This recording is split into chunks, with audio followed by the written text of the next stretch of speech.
YouTube, what's going on? Just preaching. So this load that I have right here, this load taking me take me back to the house. I went back to the house this week. Left out on Monday, and now today is Saturday.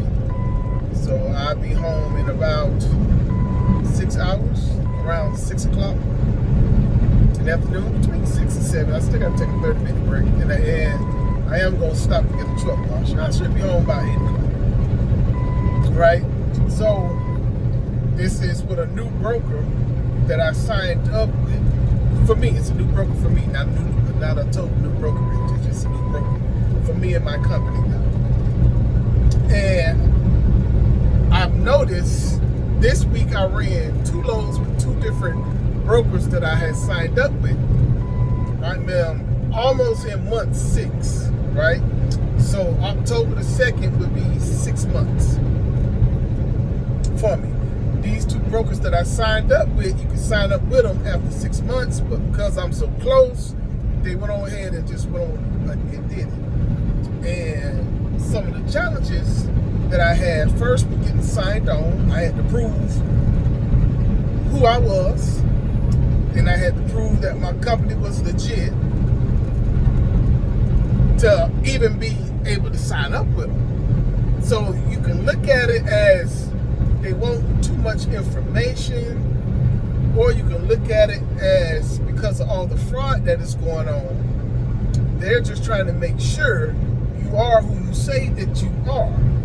Because you had Top Rope,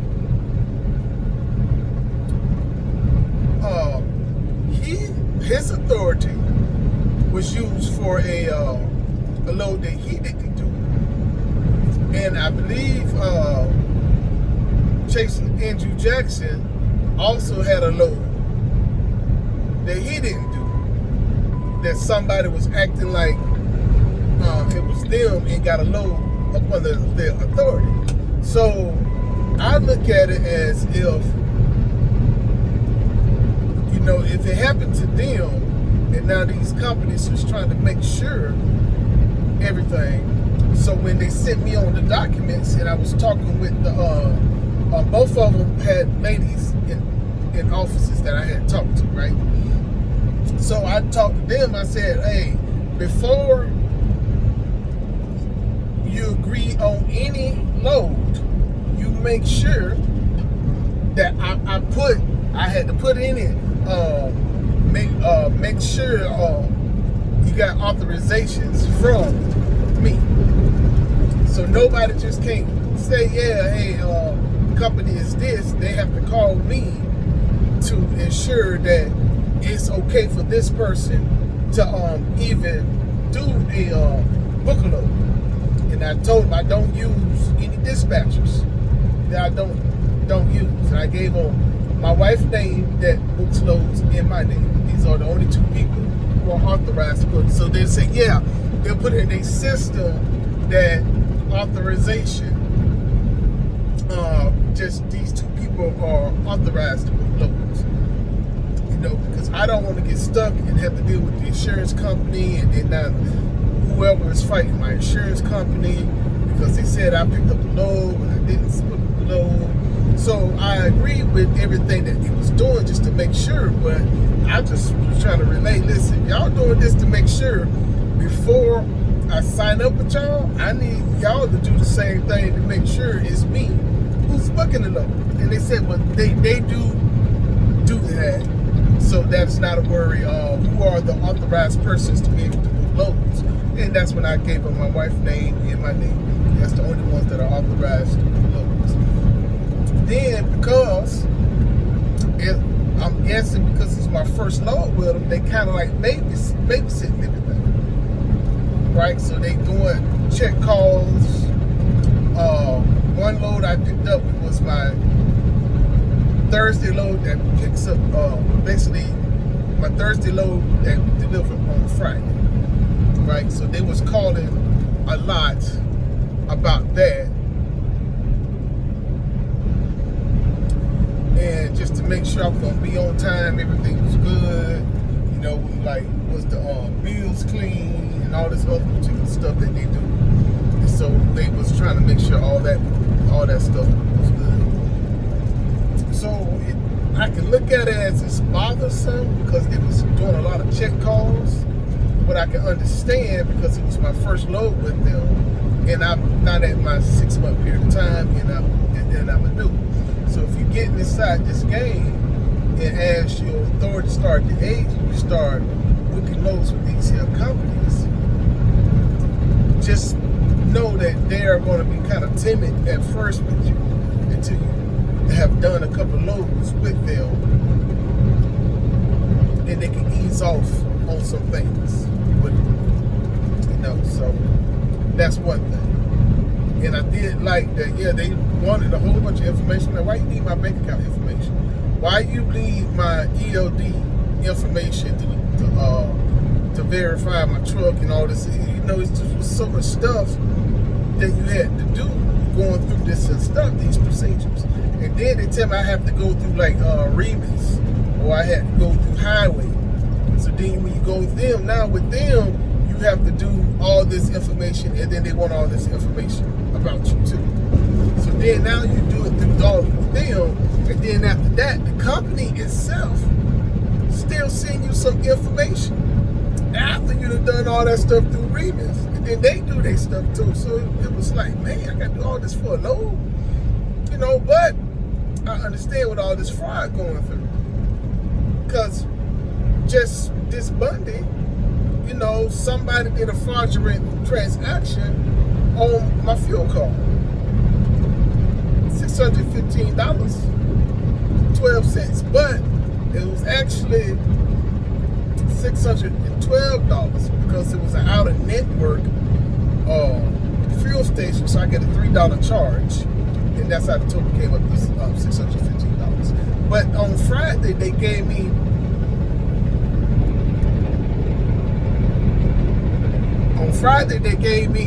the money back on Friday that was taken out. So when I went to pay my fuel bill, they had credited me back that money, which I was glad, because I was like, man, I got to pay this money on my fuel even though I ain't used it. But that's just part of doing business. So what I did was, by the time I was getting ready to pay, I started getting emails that they did find that thing was fraudulent. They got the picture off the camera from the pilot of the truck and the person, and the license plate number of who actually did the fraudulent transaction. When I tried to get more information on it, they wouldn't give me no information. Yeah, they ain't give me no information. Well, I'm like, what trucking company did this? Well, who's the guy? You got him on camera. How did he look? I'm trying to see if it's somebody that I know, that did that and everything like that. So, but now with my other card, I've got all these different safety measures on it, so you're not going to be able to do that, pretty much. You won't be able to do that. So I understand when they try to do this fraud protection stuff with it, because, yeah, if somebody was to use my company or sign up with my company on something just because they got some information, because you can go to Safer and get all the company information off of Safer. Company address, phone number, you can get all that other particular stuff off of Safer. At truck stops, you can take a picture of somebody's truck and it has the information there. Go on Safer and you get more information. You see it, how people go on Safer now to do videos and then show exactly where the place of business is, where they signed up at, it'll show their apartment, their house, or building, where they are running out of. You get all that information, right? So you get so much information where you can actually talk somebody into thinking that, yeah, you are right, just by the side of the truck, stuff that you got to have on the truck. There's no way you're going to get past what you got to have on the truck. It is what it is. So you have that. Why you have that? I don't know. You got to have all that information, and then you can go to one website, put in that information, and get everything you need to know about the business. And so somebody can't act like they you, because they got your DOT number, your MC number. So now they'll call a broker. Hey, yeah, I'm with so and so and so. So I see you got a load going here and here. They go, well, what's your MC number? Tell them the MC number. You tell them to send the rate card over to you. So if that company, the brokerage, don't have any checks and balances to make sure that you actually speaking with a representative of that company for the load, now that load is going to be on your company. Now they don't get the load or whatever, whatnot. No, so you have to be. I got all these dispatchers that's always be calling me trying to dispatch me, and like I tell them, hey, no, you too expensive for me. I've been dispatching myself almost 5 years, so why would I need a dispatcher for? Well, to save you time and do this. I said, nah, it's not saving no time, because my wife also booked my loads too. I've taught her how to book loads as well, so she knows exactly the states I like to run, what areas I like to run, the weights of the loads that I like to run. She knows all that particular stuff. So, and then she does all the bookkeeping work, all the invoices, checking up on all the invoices. You know, so it's one of those type of things to where that you get yourself inside of a place where you have to be a little bit more secure with these brokers. How you know you're talking to the right broker? I got an email for my factoring company about, because they go with all these companies and stuff. So they were saying how RXO just had experienced fraud on their end. So people was acting like they was RXO.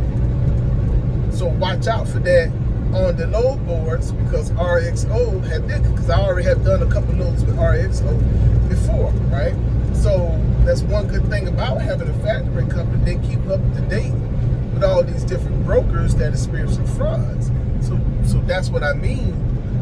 Even though it's challenging setting up these brokers, but by the time you go through it, you get the information, you learn about them just like they learning about you. Because now if you go with that fake brokerage, and this happened to me when I first started with Best Bay Logistics, and it was somebody that was using them to get loads, and then they want you to pay a deposit for a contract for like 2 weeks for you running these loads, but they wanted me to pay $500. You know what? When I get home, I'm going to see if I still got that information, so I can put this on camera, so I can show y'all. Yeah, when I get home, I'll probably do that video Sunday. Today is Saturday, so when I get home, I'll probably do a video about that. But that's what I mean by you have to know they'll use a real carrier. I mean, not carrier, I'm sorry, brokerage. And you dealing with this brokerage and you thinking that, hey, you dealing with the right brokerage and everything like that. And now you giving all this fake people your information, signing up with them, and the situation is easy, and you're like, okay, I just signed up with this brokerage, Best Bay, and then you really didn't. So that's what I mean by the challenges out there when you're signing up for brokers. Because sometimes you got to make sure you're dealing with the real brokerage. So sometimes I don't mind the steps I had to go through by this third-party company that a lot of these brokers are using now. Because now they verifying you signing up for the right company. And you're not just signing up for others. So just keep in mind when you're getting out here with your new authority and you get into the time period where that you can start signing up with other brokers besides the main three: Uber Freight, TQL, and CH Routes. Just be careful when you're getting out here doing these stuff. It's challenging, especially if you don't really know and you kind of learning how to do all this and stuff. But just take your time. Take your time and make sure you dealing with the right people. It's not how it was 2-3 years ago. We in a different new age of stuff. And then if they getting some of these people that we see on YouTube and that we follow on YouTube, if they're getting victims of it, then you can be victim of it. And then they been doing it a lot longer than you've been doing it. But they also became a victim themselves with doing everything. So, you got to be careful and watch what you're doing. Y'all have a great day.